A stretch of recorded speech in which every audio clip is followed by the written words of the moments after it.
الشیطان اللعین الرجیم بسم اللہ الرحمن الرحیم الحمد للہ رب العالمین والصلاة والسلام علی محمد وآلہ الطاہرین اما بعد روزہ دارو، آج 17ویں دن کی دعا آپ کی خدمت میں ہم پیش کر رہے ہیں۔ خداوند عالم ہم سب کی طاعت اور عبادت کو قبول فرمائے۔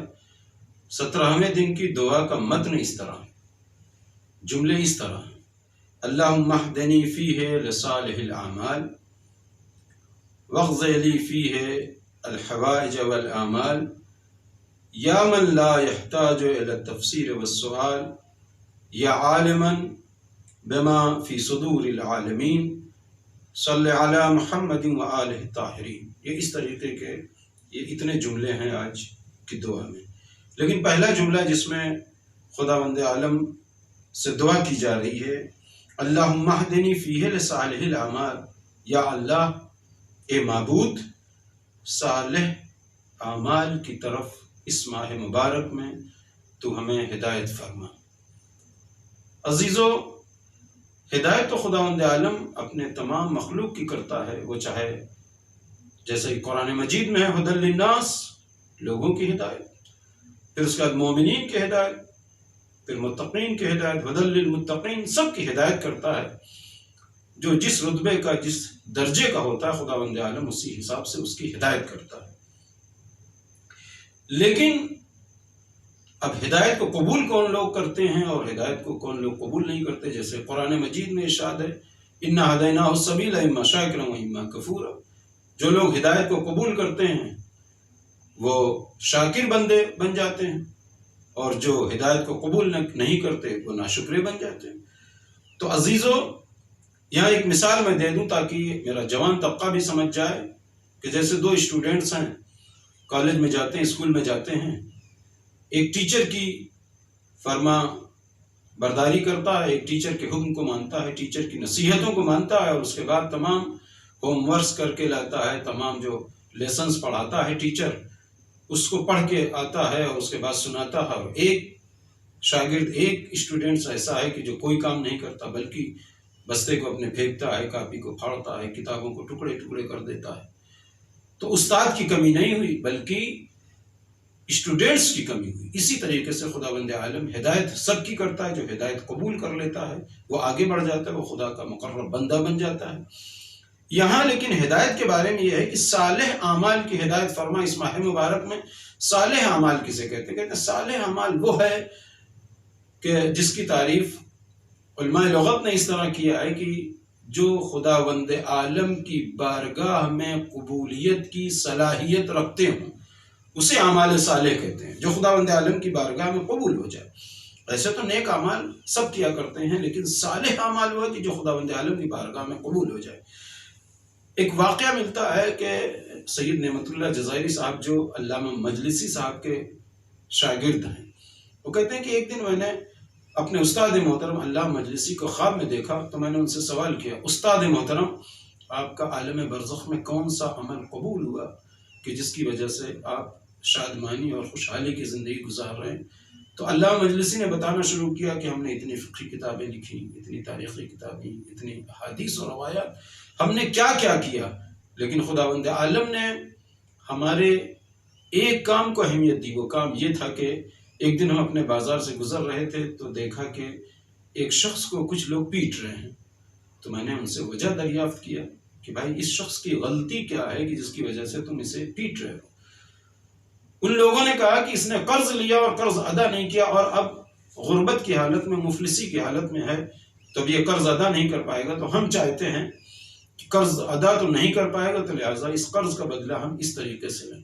اللہ مجلسی کہتے ہیں کہ اس شخص کو ہم نے پکڑا اور ان لوگوں کو جن کا قرض تھا ان کو اپنے گھر لے آئے، اور گھر لانے کے بعد جتنا قرض تھا وہ قرض اپنے پیسے سے ان لوگوں کو ہم نے قرض دیا، اور اس مفلس اور اس غریب کو جو نجات دی تھی، سب سے زیادہ اعمال صالح میں سے سب سے زیادہ وہ قبولیت کا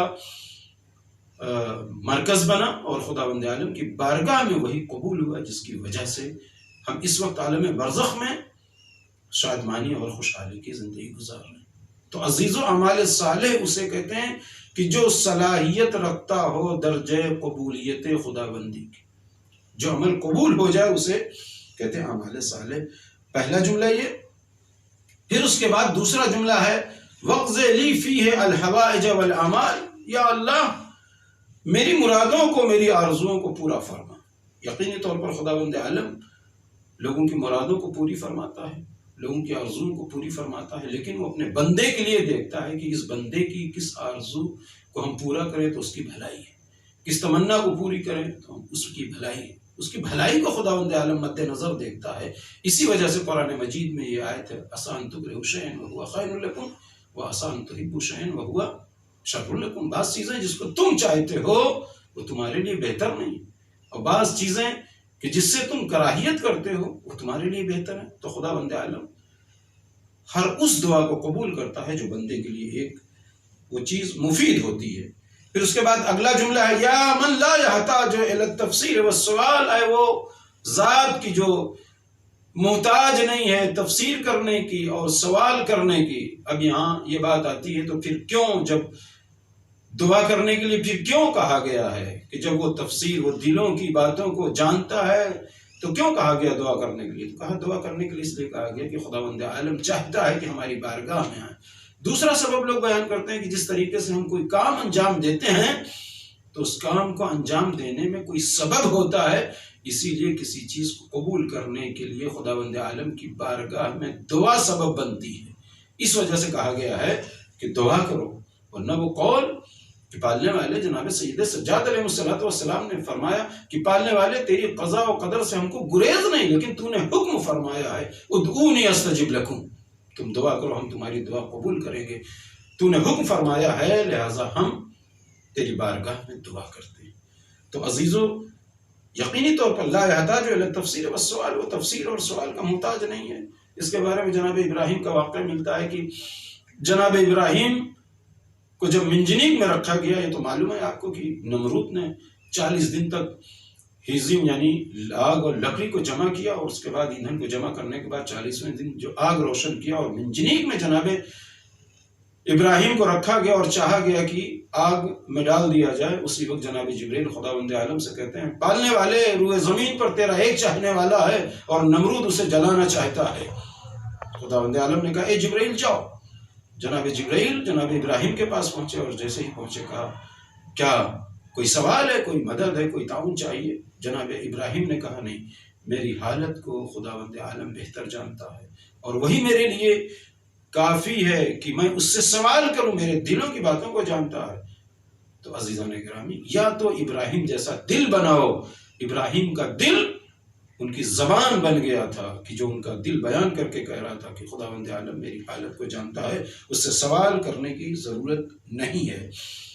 پھر اس کے بعد اگلا جملہ ہے کہتے ہیں کہ یا عالماً بما فی صدور العالمین، عالمین کے سینوں میں جو ہے خداوند عالم وہ جانتا ہے، تو لہٰذا جانتا ہے لیکن صرف بھلائی وہ چاہتا ہے، لہٰذا وہ دعائیں قبول کرتا ہے. ورنہ دعا کرنے کا جہاں تک مقصد ہے، دعا کرنے کا جہاں تک کہا جاتا ہے دعا کرنے کے بارے میں، وہ دعائے رجبیہ میں بھی ہے یا من یوتی من سأل یا من یوتی من لم یسأل. جو سوال کرتا خداوند عالم اسے بھی عطا کرتا، جو سوال نہیں کرتا خداوند عالم اسے بھی عطا کرتا. ومن لم یعرف ہو، اور جو خداوند عالم کی معرفت نہیں رکھتا، جانتا نہیں، اس کو بھی خداوند عالم عطا کرتا ہے.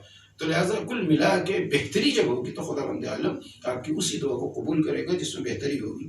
اگلا جملہ اور آخری جملہ یا عالما بما فی صدور العالمین صلی علی محمد وآلہ الطاہرین، صلی علی محمد وآلہ الطاہرین.